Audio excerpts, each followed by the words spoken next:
Welcome to WebRTC Live. In WebRTC Live, we cover the latest technical topics and business use cases for WebRTC and live video. As always, this episode is brought to you by WebRTC.Ventures, leading integrators of WebRTC video into your custom application. Welcome to WebRTC Live. I'm your host, Aaron Syme, founder and CEO at WebRTC.Ventures. We're a custom design and development agency focused on building live video applications. We're here to help you take your application live. Thanks for joining us live today on YouTube, LinkedIn, and Twitch. Welcome also to any of you watching a replay of today's event.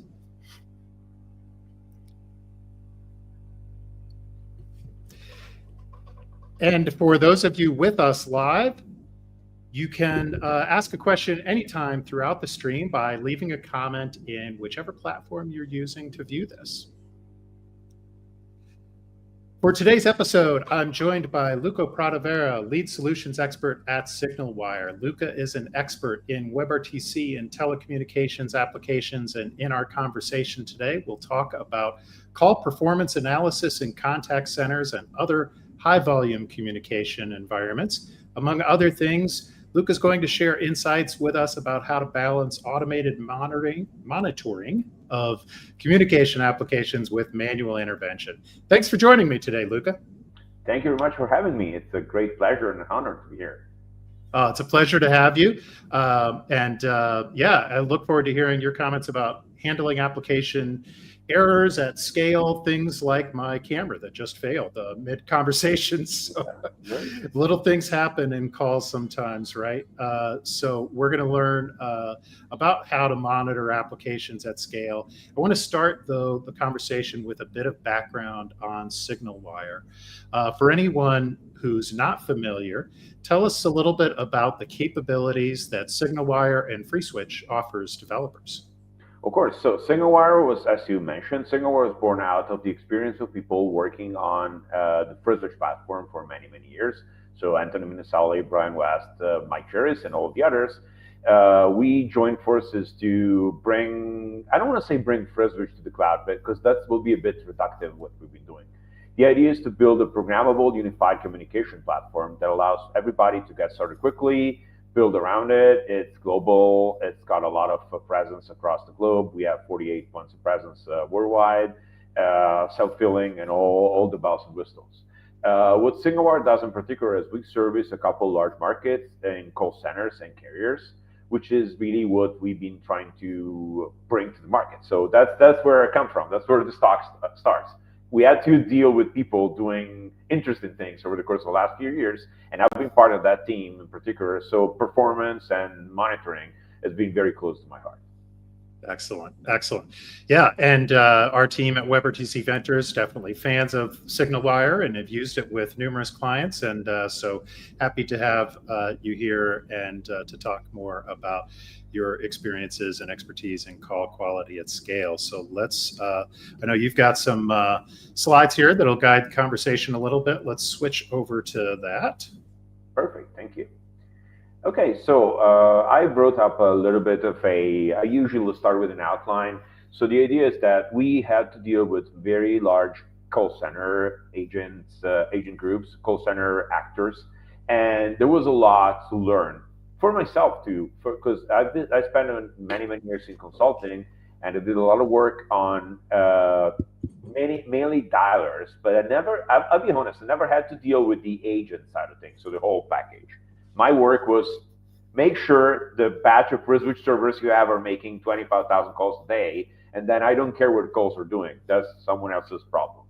So going back to, I managed to learn a lot through this, and it's very, very important to, I think it's how you keep your customers happy is through transparency, quality, and assurance. So giving them the feeling that you know what's going on, which we generally do. You are being generally. Again, SignalWire is a programmable unified communication platform. We build all sorts of, we have voice, video messaging, RCS, faxing if you need to. Please don't fax anymore, please. You ask friends, find someone else, something else to do. And AI, we have a very good AI agent platform too. We have 48 points of presence across the globe. And the story begins at SignalWire starting to work with multiple carriers on their call centers. So much of this will apply to our experience with customers that are doing the classic call your subscribers to inform them that there's a new offer, or get a call from them where they ask, hey, my phone is not working anymore, or I'm big billed for too much. So there's a lot of traffic that has a few different rules around it. Well, I like always starting to define a problem by looking at what the agents on stage are. And the agents on stage here are customer, which is we'll call the customer, the called party. So the person you're calling, the person that needs to renew their subscription or whatever. The agent, that's usually on WebRTC and is going to be able to interact with the customer. The carrier, which is usually what's supplying the traffic. In many, many cases, who's supplying the traffic is actually not the same. It's actually not the same side as SignalWire. So since those are carriers, most carriers will say, "Hey, we want to use our own traffic." Of course, so there's a carrier, and then the platform was providing the logic, the handling, and all of the necessary checks and balances to make sure everything keeps working. So this is the main problem. Everybody lies at all levels. Agents will lie. Customers, don't get me started on customers. Like, they will literally say anything. They will say the agent didn't tell them that their subscription was expiring, but they couldn't understand what's being said, even if we have proof that's not true. Carriers will lie. Sorry, I hope I don't get fired for this. But carriers will say, no, we had no problems at all during yesterday's campaign. Then you go look at your network stats and you have like 50% packet loss towards one of their systems. But of course, that's not. So everybody lies. How do we solve that? And I like to start with a little laugh, but then this is serious. Like, people have incomplete information, so they end up either saying what they see or saying what they think they should be seeing, which is also interesting. So defining the problem takes a few steps. So call quality and call success are different. Some call centers and some carriers want to measure in call success. Call success is, did the customer buy the thing? We do not concern ourselves with that level. Of course, if we can help them with AI, with transcription, with streaming, SignalWire has a lot of services that can improve that side, but this is not what we're talking about. Call quality, I will define as having KPIs such as connection. Calls actually do ring and get picked up and get connected. Stability, calls don't drop when they're working. So while I'm on a call, everything keeps working. And the quality of audio, I can hear well. Those are the call quality metrics. Again, call success is different. If you're trying to sell someone something they don't want, I don't know how to help you. I don't know how to help you, so that just that's what it is. Let's start from something I could think of. The easy part. The easy part is actually automated monitoring. Almost everybody in the industry, I mean, SignalWire prides ourselves on having very good monitoring. We have a very quick response time. We have support that's amongst the best in the business. But in general, let's say everybody does some level of this. It's not only mostly because you need to keep the lights on, so you need to make sure things are working. The main things you monitor are things like answer seizure ratios, which is simply how many calls are actually going through correctly. If a lot of the calls are failing, something's going on. We do a lot of machine learning. I refuse to call it AI because it's not AI. We do a lot of machine learning work on average call time right now. So we have, for all the projects that various customers have, we keep a average window that is similar to what people doing stock investments do, to keep track of the average call time, outliers, and whatnot. If a customer has been running 3-minute calls for the last year, and suddenly those calls are 1 minute or 10 minutes, something's wrong. They can also be longer for various reasons. Just failing to hang up, literally. It's happened months ago that someone could not hang up because their system was having trouble sending the buy. Network metrics, of course, so the jitter, packet loss, more on that later, and the MOS score, which is amongst the most controversial and funny numbers you can have in telephony. So I think it's worth going into a little bit more. Of course, outside the code level, we do server network monitoring, latency, we options ping all the servers, we respond to options, and we make sure everything is in place and you can fail over automatically. But the main thing is everybody lies, and the big problems come not from the network issues, which usually are not presenting themselves very often, to be super fair. Like, it's not like a server goes down every day.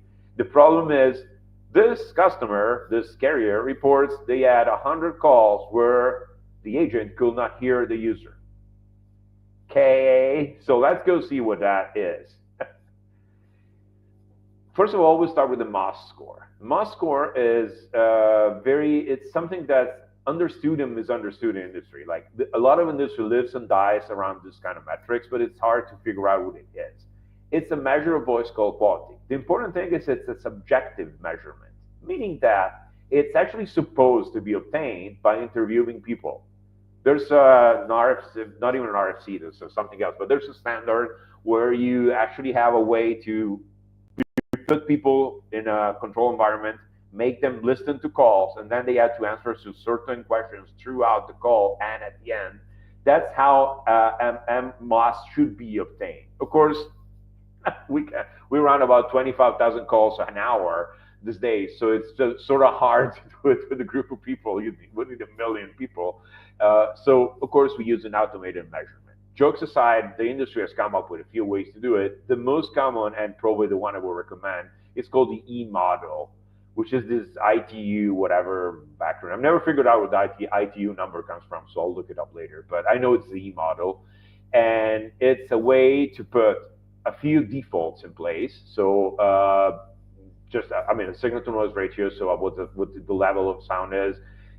Simultaneous will be packet loss. Delay impairments will be latency. Equipment impairments will be mainly codec, actually, codec and packet loss. The advantage factor is just a usually fixed constant you use. And the whole thing is very much simplified by using some constants. So if you're using G711, for example, you have certain numbers that go into the formula, and the other things you put in are packet loss, jitter, latency, and whatnot. That gives you usually a good score. The other thing I want to say is MOS score, in our experience, should be only used to compare within the same class of calls. This is very important. So if you have two customers, we have two carriers. One of them is making outbound sales calls to mobile users, and the other carrier is mainly doing inbound calls from landline users.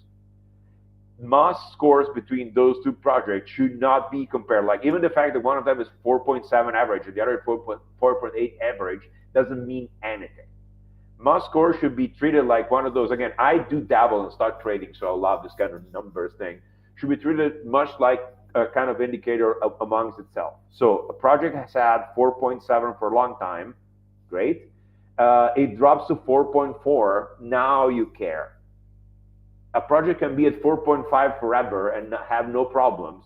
And it's very important to do that. That's something we'll learn over years and years and over long calls with customers that were supposedly angry about quality dropping from 4.8 to 4.75. And it doesn't really affect anything. It's very, very important to do that. Keep your measurements homogeneous and only compare calls that come from the same group. Granted, that's easier when you have thousands of calls, right? So it's much simpler. What affects your MOS score? Well, it's affected by codec type and compression, so you cannot really get a very high MOS score on some codecs. G729 is a common culprit. Too much compression. I don't like G729 at all. Like, people should not use it. Packet loss is the #1 killer in our experience. Super important. Packet loss is the one thing you can't fix. It's intuitively true. Why? We're trying to, what's really happening when you're on a phone call, on an IP phone call, is that your computer is constantly reconstructing the audio flow through a series of bytes that's arriving.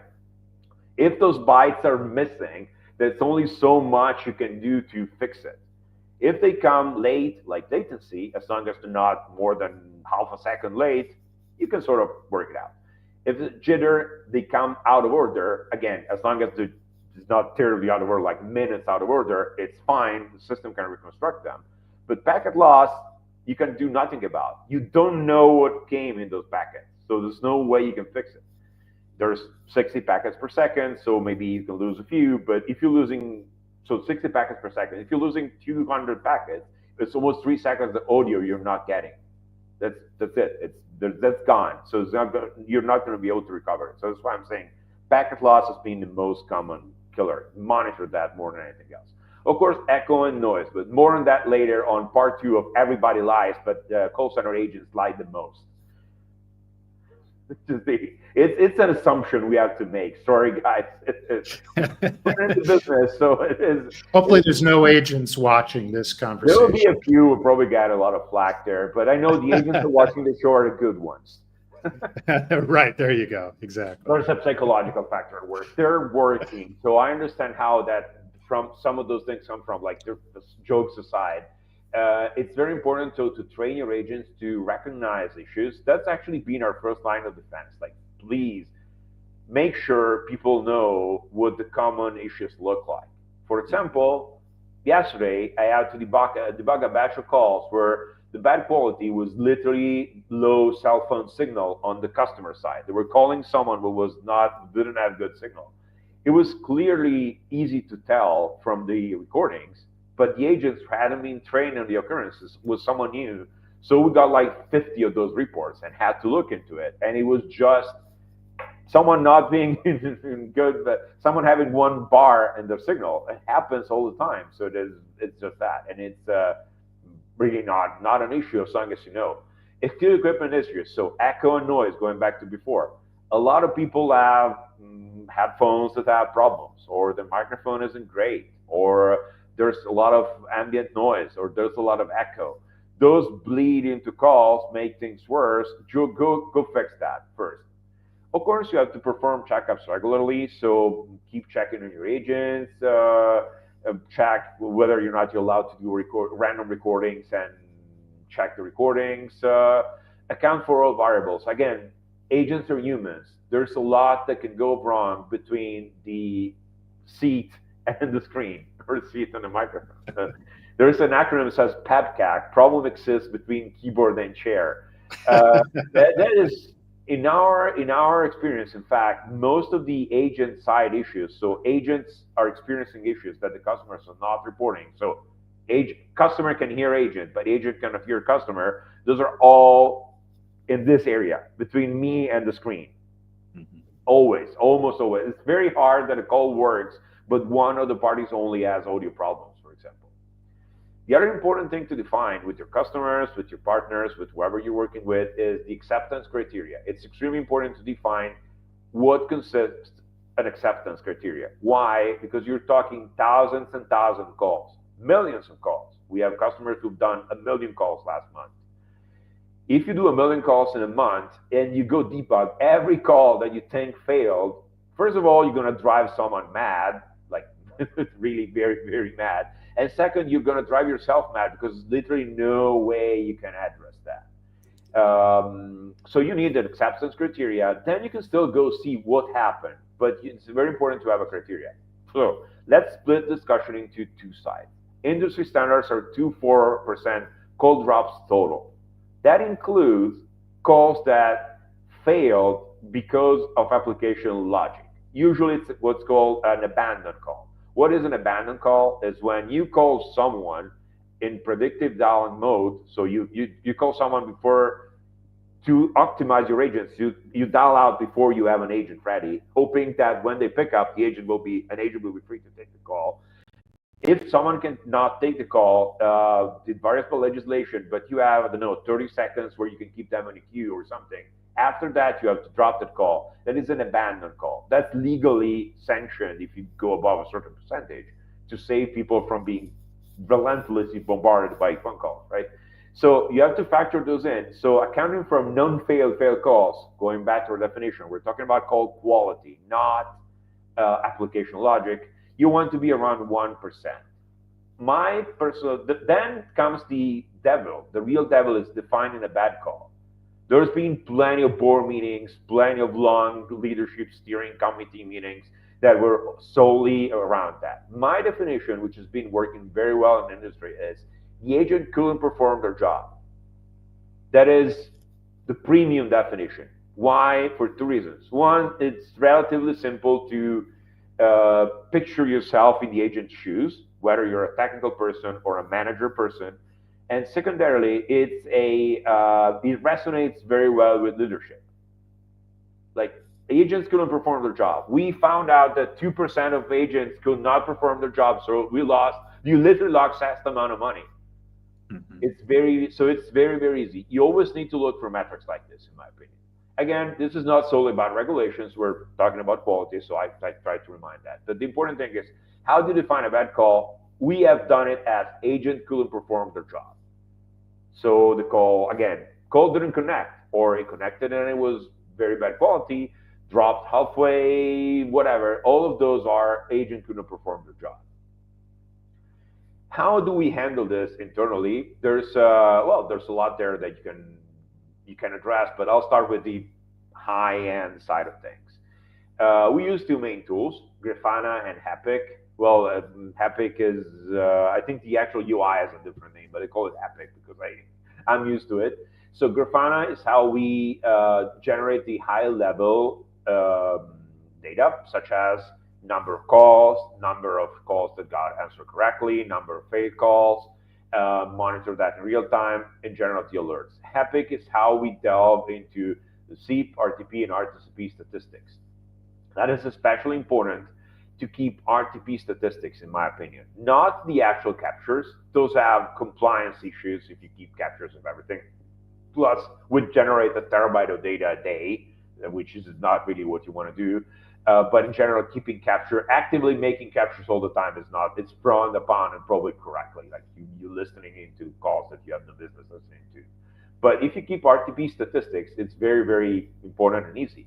For example, through RTP statistics, we discovered that a few of our customers that seem to have the same setup, even if they're completely different companies, it's probably something that's standard in the industry. They have all of their agents logged into a Citrix virtual desktop. So all of the agents' traffic is actually not going out their own computer's traffic, but it's going out this huge Citrix server that's somewhere in AWS or one of the carriers, one of the hyperscalers, and that results in a lot of different congestion behavior, especially when there's a lot of agents on the line. What we're seeing, for example, at some point, Citrix would start batching packets in 1 or 2 seconds blocks, which will result in the most funny behavior, where you actually get to hear that audio phenomenon where you hear audio faster for a split second because it's catching up. You almost never get that, but Citrix somehow has managed to make this happen because it batches and compresses the packets, and you get them all at the same time. You cannot get that without doing deep RTP and RTCP statistics collection all the time, because it's hard to see. Happens every few minutes in thousands of calls. If you don't have a global collection, it's just not going to work. Call failure rate monitoring is mainly our main alerting system. So calls are not working is the main alerting. Again, there's levels to this. If the call is not working, it's worse than if I can't fully hear you. We'll figure it out. We have automated failover and load balancing in place at all levels, mainly standards-based, meaning that a lot of the automated failover SignalWire does is based on SEEP retries, both internally and externally, and DNS SRV records. So anybody connecting to SignalWire can trust the standard SEEP set operating mode. So the call we're retrying, connect to a different server. You don't have to monitor anything. You don't have to ping anything. It would just work. That's also being very successful in reducing the level of stress on our internal engineers, to be fair, like first of all, and giving trust to our customers, but also internally. So I always suggest, this is maybe a sidetrack, but always suggest, if there's a standard way to do something, please, for the love of yourself and your company, do it. Do not come up with things. I always quote, so there is I used to be a concurrency expert, still are in a sense, concurrency programming expert. And I worked with Erlang at Elixir for a long time. The founder of Erlang said that anybody who starts implementing concurrency from scratch ends up with a half-baked, bad implementation of Erlang. It's the same. If there's a standard, use the standard, first of all. Then we delve into system and application level alerting. We have a lot of checks on specific errors, internal errors. We run our own applications, so we know which errors they might throw and how we will handle them. We do a lot of self-filling with node replacement. Don't try to fix your servers. Bring it down and bring one up. They're not your friends. They're just things. So don't. I really always tell people, stop trying to fix servers. Bring it down. If you have 5 of them, bring one down, bring one up, new one up. Don't care. They never go see what happened. Frankly, I don't even care. Like, is it working again? Great. I don't care. It's good. It's good. People want that. We recently started doing real AI too. We do call quality monitoring on not on the call transcriptions, but on the various scores that we discussed, and using a global score, and we try to spot clusters, meaning that things that are emerging before we get there. So a group of servers in Bahrain is starting to, I don't know, it's not bad yet, but last time this trend was happening, it ended up being a problem. Again, this goes back to where number theory and calculus and stock investments and server monitoring go hand in hand at this point. Like, you're trying to spot trends and catch them before they happen. Unfortunately, I seem to be better at telephony than investment, but that's a different story.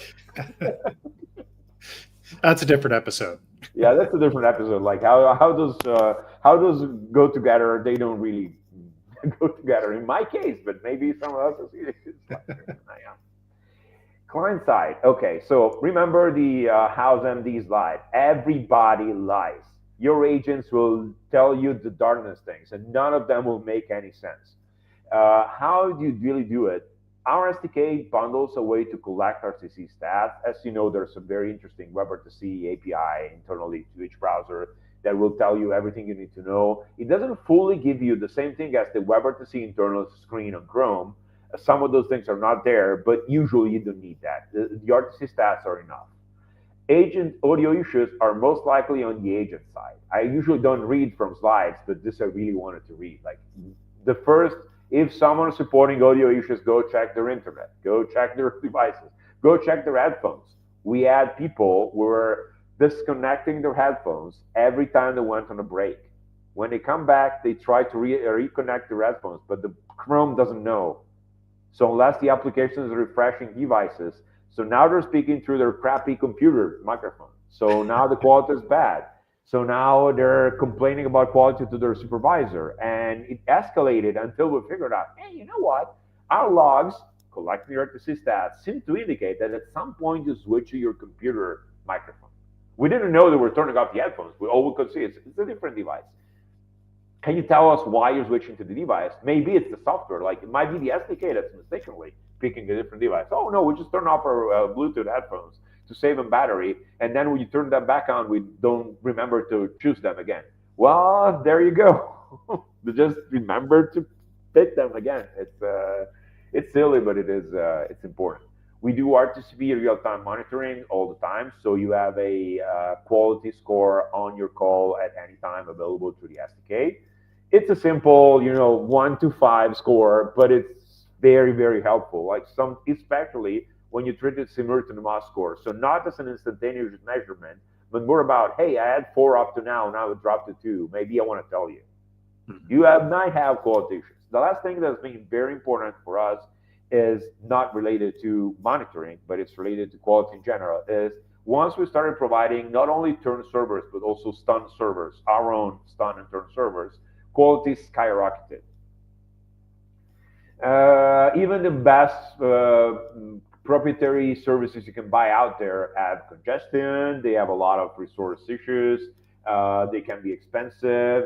SignalWire bundles stun and turn in all of our connections at free. It's free if you're using our SDK. And to us, that has been very, very effective because it's worth the cost, frankly, from a company perspective.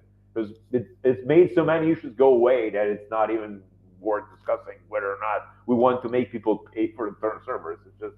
It's so much better. So that's the other thing. The ICE and connectivity stuff with agents can be tricky. People are literally everywhere. They're home, they're in a Starbucks cafe, they're in the middle of a cornfield, they're in a basement somewhere in Bangalore. This actually happened, and this person was complaining about signal, and they literally were, I would say, 1,000 feet away from the router in a basement. And yeah, that's sort of not going to work. Right, that's going to be a little hard. Let me. So on the stun and turn, is the increase in quality that you've seen in the calls overall by doing that proprietary within SignalWire, is that based on just being able to control them more and monitor them and be more proactive than, say, like your users would be able to do with another service? Kind of, is there anything that? Yeah. It's more about the monitoring. You know what's happening to the whole call. Well, before you had audio go into a black hole and then come out from another, it was kind of like a wormhole, right? One of the sci-fi things. Audio would just come out of the other side of the service. You wouldn't know where the audio had been. So you wouldn't put that in your mouth when we were kids. You're telling you don't know where that has been. And now we can observe where it's going. We can observe. We know how much latency we introduce. We know how much, even faulty maybe we removed. We made a little bit less, but it's all controllable. So yes, it's mainly about monitoring. By itself, when turn works, it works. It's not like we have a special turn server, but knowing where it goes has been very, very important. That makes sense. And while I've already interrupted you, we've got a question from a viewer here I want to bring up as well. Omid says, thanks for the fantastic presentation. Could you elaborate a bit more on your AI-based call quality monitoring system? How does it work and what tools do you use, if you're able to share? Absolutely. So you remember the MOS score is composed of a few different metrics: packet loss, jitter, and latency, and many others, what codec you're using, etc. Instead of using the MOS score, the E-model calculation, which has its limitation, we've taken our millions of calls we have data on, trained a model on it, and now are in the process of, it's a bit past testing, I would say. It's pre-prod. We now have a model that's capable of doing a score that's similar to MOS, but it's done with, for example, keeping track of history. Again, if the call is going down, the score is going to be lower. If the customer has been constantly reporting issues, that's kept track of. So let's call it a way to calculate an informed MOS score.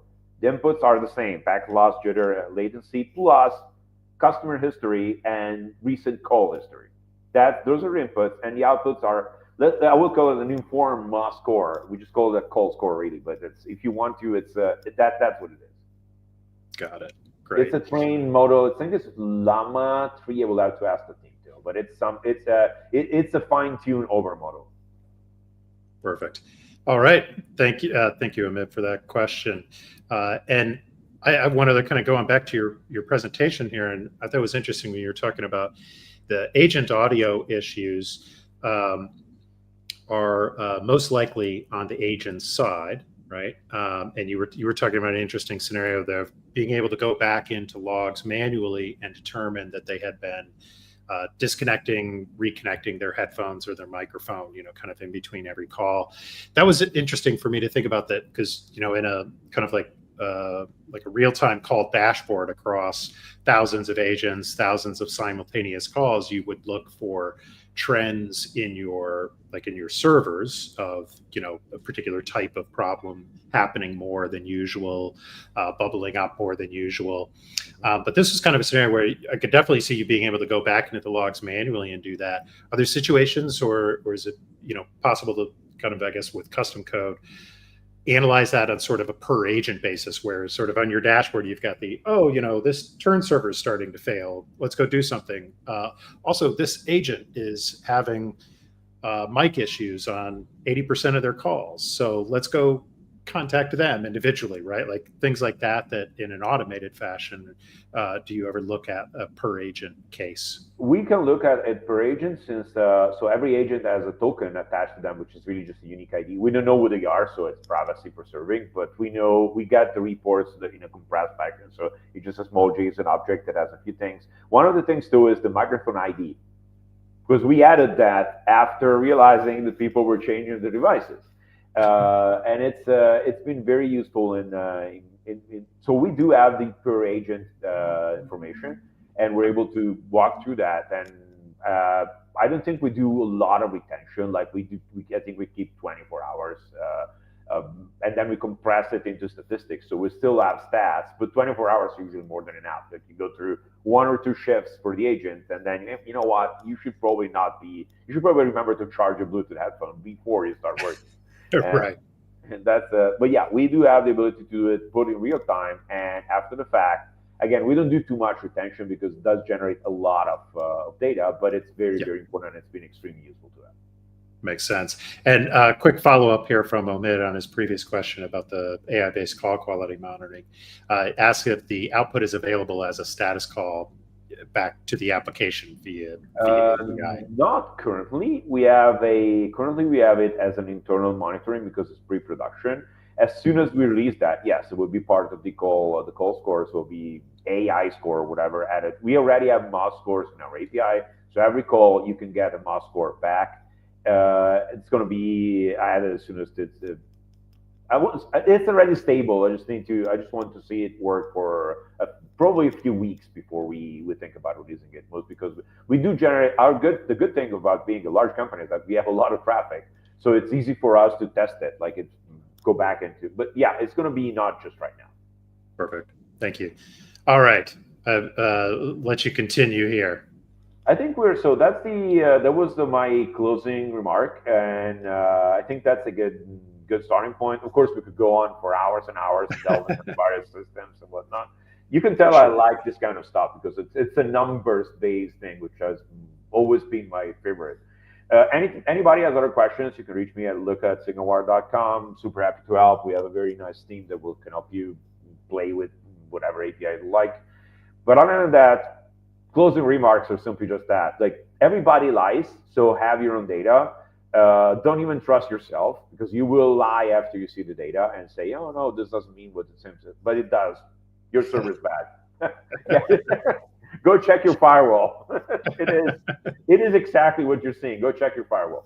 And it's really important to have objective data because if nothing else, aside from the commercial aspect of looking better to your customers, which is certainly what you want to do as a company, it's literally the only way to survive the business. When you're running 25,000 calls a day, there is no way you're going to be able to check all of them. You need quantitative approach. Otherwise, it's just not going to work. Yeah, makes sense.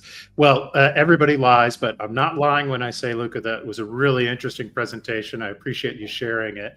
I have one more question around that before we start to wrap up here. You talked about, and I agree with the advice of, when a server's failing, kill it, restart it type of thing, right? How do you recommend, though, in general, making sure that in a media server application, it's easy to say, we're running into maybe some high load on the system as a whole, so let's throw more media servers at it, for example. How do you make sure that in your system you don't just auto scale to cover issues, because obviously that's going to carry a heavy cost to it potentially. So I think the key here is using application monitoring and metrics to make sure if you have an issue, you want to scale differently than if you're just increasing traffic. There's always two metrics: amount of traffic and health of the cluster. Mm-hmm. If you're healthy and traffic is increasing, just spin up more boxes. If you're not healthy, go check what's going on and just make sure you're scaling the right things. Otherwise, you just run yourself out of resources by trying to cover something. It's also important to have scripts to detect flapping, restarts, containers that have blocked up. All of that needs to be very, very carefully monitored. And I don't want to say this, but a lot of it does really come with experience. You need people to know what they're doing, and it's not super easy. But yeah, you're right. There's always two metrics. One is load and the other is health of the cluster, and you need to take care of both. If you only care about one, you'll end up either needlessly restarting stuff or just spinning up boxes, and then AWS will send you a Christmas card, but still you spend $20,000 more than you should have this week, which is not great. Yeah, exactly. Awesome. Well, thanks, Luca. And also thanks from Jose, our viewer, noting as a WebRTC QA, he found this episode very interesting, and I definitely agree. So thank you very much. You for that comment, Jose. Luca, then just final question, kind of slight change of topic, but you're also organizer of the ClueCon conference every year, which we've also participated in at WebRTC Ventures. Can you give us any previews as people are starting to think about their 2025 conference schedule and travel budgets and things like that? What might be coming up with ClueCon this year? Absolutely. Well, two things I know is that we're going to do more coder-focused activities and more hands-on work and more workshops. A couple of workshops. One of them I did last year. It was really, really popular, so we'll do more of that. And the other thing is we're seeing AI solidify in the industry. Like last years, been people experimenting. Now you have products that are solidified. We have products out there that have thousands of users right now, hopefully more by the time we get there. So what I'm seeing there is we're already seeing people talking about talks that would be about AI in production and about how AI is getting out, like what we're doing, getting AI out of the answering question business and into the actual operating business. Like right now, everybody's trying to get AI to write bad Harry Potter fan fictions. The future is not that. I'll be super brutal. That's something that I don't share with a lot of people in the industry. I'm not even sure AI's place in this business is replacing call center agents. It might be somewhere else, and that's what I feel we're going to start seeing next year at ClueCon and in general in the industry. Yeah. I think augment is more than replace is my quick take on that. Exactly. Yeah. Which incidentally, I mean, that was another thought I was thinking about when you were talking about everybody lying and somebody saying, well, the agent never told me my subscription was about to end and stuff like that, right? That's an area where AI or machine learning, however we call it in that particular case, augments the agent. We've got a transcript around that. We can go say, no, actually, the record shows, the transcript shows you did hear that. And you even acknowledged it in the conversation, right? So we've got a little bit of ability there to combat that natural instinct sometimes. But Luca, again, thank you for an excellent conversation. Really appreciate it. For those who want to learn more about SignalWire, it's up at signalwire.com. Definitely check it out. And as Luca kindly shared his email earlier too, you can also reach out to him directly. So thanks again for joining me today, Luca. Really appreciate it. Thank you very much. It was a pleasure to be here. Always a pleasure to have you. And for those of you watching, stick around because I'll have Sahi joining me for an industry analysis segment in just a moment where we'll talk about the big news this month with Twilio Video. It's back from the dead, but should you still be using it? But first, before you hear Sahi's take on that and mine as well, let me remind you that this video will be available on the WebRTC Ventures YouTube channel as well as on our blog at WebRTC.ventures. Our next episode of WebRTC Live will be Wednesday, December 11th. At the usual 12:30 Eastern US time. And my colleague Mariana Lopez will be hosting a panel discussion about how the WebRTC landscape has changed. So we'll be sharing a lot of insights from our team working with WebRTC over the last decade, really, but it's changed a lot much more recently than that too. So Mariana's going to moderate a really interesting discussion about that. So definitely check that out. To find out more about our upcoming episodes, follow us on social media at WebRTC Ventures on Twitch, LinkedIn, YouTube, and join our email list at WebRTC.ventures. Thanks, everyone, for joining us today. Let's make it live.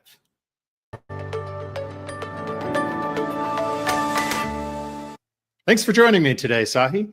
There was some big news this month. Twilio Video is back from the dead. What happened? I don't know. I wasn't the fly on the wall. I can only assume things that happened there or try to guess. Right. My guess is that they had some pretty big customers pissed off at what they were headed or what they did, because a lot of their customers probably use very little video, but a lot of other of their services. Mm-hmm. So think of someone doing north of $100,000 even a month or a year for SMS and voice that does just a bit of video, and you manage to piss him off. Yeah.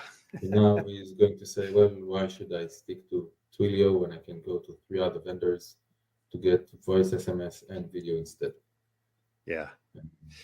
So I guess it went that route. Yeah, that sounds right to me. I mean, I think the whole situation has been pretty weird, right? The fact that lots of us in the industry were kind of left guessing when it happened, now left guessing when it comes back, and we've heard all sorts of rumors and made guesses in between and since then. So it's strange, at least from I think a business branding perspective on their part. Could certainly understand that they've annoyed some customers along the way. Yes. And so I guess it's kind of it's about retaining customers for them, most likely. Do you think, is it certain industry verticals, do you think? Like how do you think this changes their focus going forward from what we can tell? They made it clear in their blog post around that. Mm-hmm. What they said is, well, we're going to do customer engagement. Yeah. And if you look at the whole way that this is written, it's about data, or let's say CDP/segment. Mm-hmm. So what they want to do is to do whatever they're doing with segment, do that for video, which means I'm a consumer or customer connecting to an agent in a call center. But Right. instead of doing it over voice or messaging, I'm going to do it over a video call. Yeah. And then the whole integration that they have with Studio, with Flex, with Segment are things that are going to put in the pipeline for WebRTC as well, or Mm-hmm. for video calling as well. Why? Just because. Yeah. I mean, but when they say, we're just doing this for customer engagement, I mean, that's one of those terms that at least I find very nebulous. Maybe you have a better, more focused definition of it than I would that helps. But I mean, saying that they're going to invest in customer engagement and mainly one-on-one, well, that's been the majority of, WebRTC kind of from the start of let's put customer engagement into an application. It's a very squishy term, I think. I don't know. Not really. Let's say that what I have is a dating app. Mm-hmm. So the two people. So I think it goes like this. They are going for asymmetrical use cases where 99% of the calls are going to be one-on-one calls with a media server that is capable of, at the very least, recording the audience, transcribing it. That's I think that's the majority of the customers that they're looking at. Mm-hmm. They might, so it's a doctor-patient healthcare. It's a teacher-student for one-on-one private tutoring. It might be call centers, video instead of voice, but it's not going to be dating or group meeting or social games with 4 people sitting in front of and whatever. It's not going to be these. I don't see these as the majority of their customers. And it's funny because if you think about what happened in recent years, it started with, well, we're doing WebRTC. What does that mean? One-on-one, peer-to-peer, because that's what WebRTC does. Then we started doing larger groups, ever larger groups, 5, 10, 4, pick the number, 49, 200. And these groups are either on the social side, it's friends gathering together, or it would be something like, a work meeting of sorts. Mm-hmm. So unified communications mostly. Then you started seeing solutions that go to 10,000 and more. So that would be large webinars, town halls, live streaming, broadcasting. And most of the video API vendors or programmable video vendors went from 2 to group to the large scale stuff. And now we're at a point where we're all going back to one-on-one because, well, we need generative AI and one of them you need to transcribe and do this and do that. We're going back to the one-on-one interactions. Yeah. And I thought about it. If you're one of these vendors, you might have 2 or 3 very large customers doing broadcasts, and the number of minutes that they do is going to be a lot higher than call centers. Mm-hmm. Just because of the number of people and participants and the whole noise that goes into that. So is focusing on one-on-one going to be beneficial from the monetary perspective, like direct revenue that you're going to get from it? I don't know. A bit skeptical. For Twilio, taking that route makes a lot of sense because they can invest a lot less in specifically video and more in things that they want to do now, which is pipelining all through the vertical up to the call center itself. Well, and I think that makes sense. And I don't think Twilio was ever known in the CPaaS space as, you know, the best solution for large group video chats or certainly broadcasting. And so I think that, you know, in that sense, it makes sense because they're going to have to rehire a lot of people or find new people, you know, that they already let go. They've got to rebuild that video team to some degree. But, you know, having a focus more on the smaller use cases at least limits the number of people that they have to have to bring back rather. So, you know, I could see some logic in that. And I have always felt that, like, kind of in the CPaaS space in general, that we would reach a point where everyone is not going to try and be the CPaaS for all use cases and all solutions, that there needs to be, you know, there's going to be people who focus on the broadcasting and then people who focus on the one-to-one or, you know, Gen AI integration, whatever the case may be, right? So this is a step in that direction, a strong sign in that. But it's still weird because, you know, this happened, you know, a year ago, in a time of a lot of turmoil at Twilio. This announcement was made just before founder Jeff Lawson left. And then, you know, under activist investor pressure, and I'm not going to claim to be an expert at any of that, but it was interesting when the new CEO came in, you know, they talked about taking a hard look at underperforming parts of the business. And so I always assumed that, you know, the decision to cut video was part of that, you know, something they had seen as underperforming, and it probably was underperforming as a standalone business unit, right? But they've obviously reassessed its overall value in the ecosystem. But, you know, how does all this affect kind of their relationship with Zoom, who they were referring people to, and kind of the CPaaS space in general? Because some of those effects aren't going away, right? They're likely not going to refer their customers to Zoom anymore. Right. One thing, but I'd say the damage is already done. Yeah, exactly. From an industry perspective to their competitors. So it might end up being a good thing for Twilio, by the way. Okay. In that sense. Other than that, I guess you have three types of customers. Those that have taken their sweet time with the migration. So for them, it was only management time that was lost, which is fine. Nobody counts that, at least. Then the others would be those that have finished the migration. Now they are going to be really pissed, and some of them are not going to look back, or a lot of them are not going to look back. The third one is the ones that are in the middle of doing that migration away. Now, what's going to happen with them?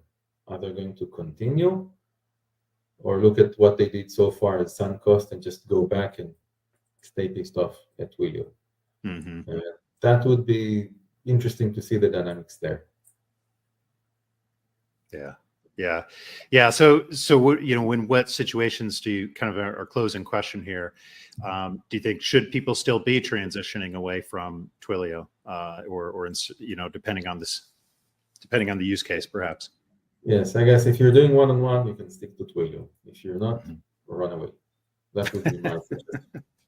Because it will work, but it will probably continue to deteriorate because it's not in their focus, and it will not be in the coming year or two in their focus. So you're just losing time over a platform that is not going to cater for your needs. Yeah, exactly. It's unfortunate because I have a lot of respect for Twilio and the other things that they do outside of video. They do really well with a lot of messaging work, but it's always felt like video was a side project to them, a lower priority thing. And this on again, off again only, you know, increases that vibe, that negative vibe to me. And I think will kind of in the video community, but you know, perhaps it's still a good business decision for them overall. I guess we'll have to see.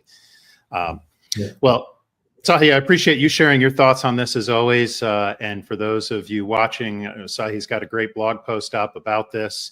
As always, a lot of great graphics in there. I appreciated the Halloween theme. Fits in this topic very well. That's my son. I'm not part of it. He's doing all of the images for my post. Well, doing a great job with it. So yeah, you can definitely check that out for more of Sahi's thoughts on this. Sahi, anything else you want to share on this topic before we wrap today? Just that I've got a video API report about this space. It was done before Twilio went back with their service, but it is still relevant for those that need it. We'll need some minor updates again, but yeah. All right. Well, thanks for sharing your insights with us today, as always, Sahi. And to learn more about Sahi's work, check him out at bloggeek.me. To learn more about future episodes of WebRTC Live, check us out at WebRTC.ventures. Thanks, Sahi. Thank you, Aaron. Thanks for joining us for WebRTC Live. Visit our website at WebRTC.ventures to learn more about our custom design and development services, and to learn more about upcoming episodes of WebRTC Live.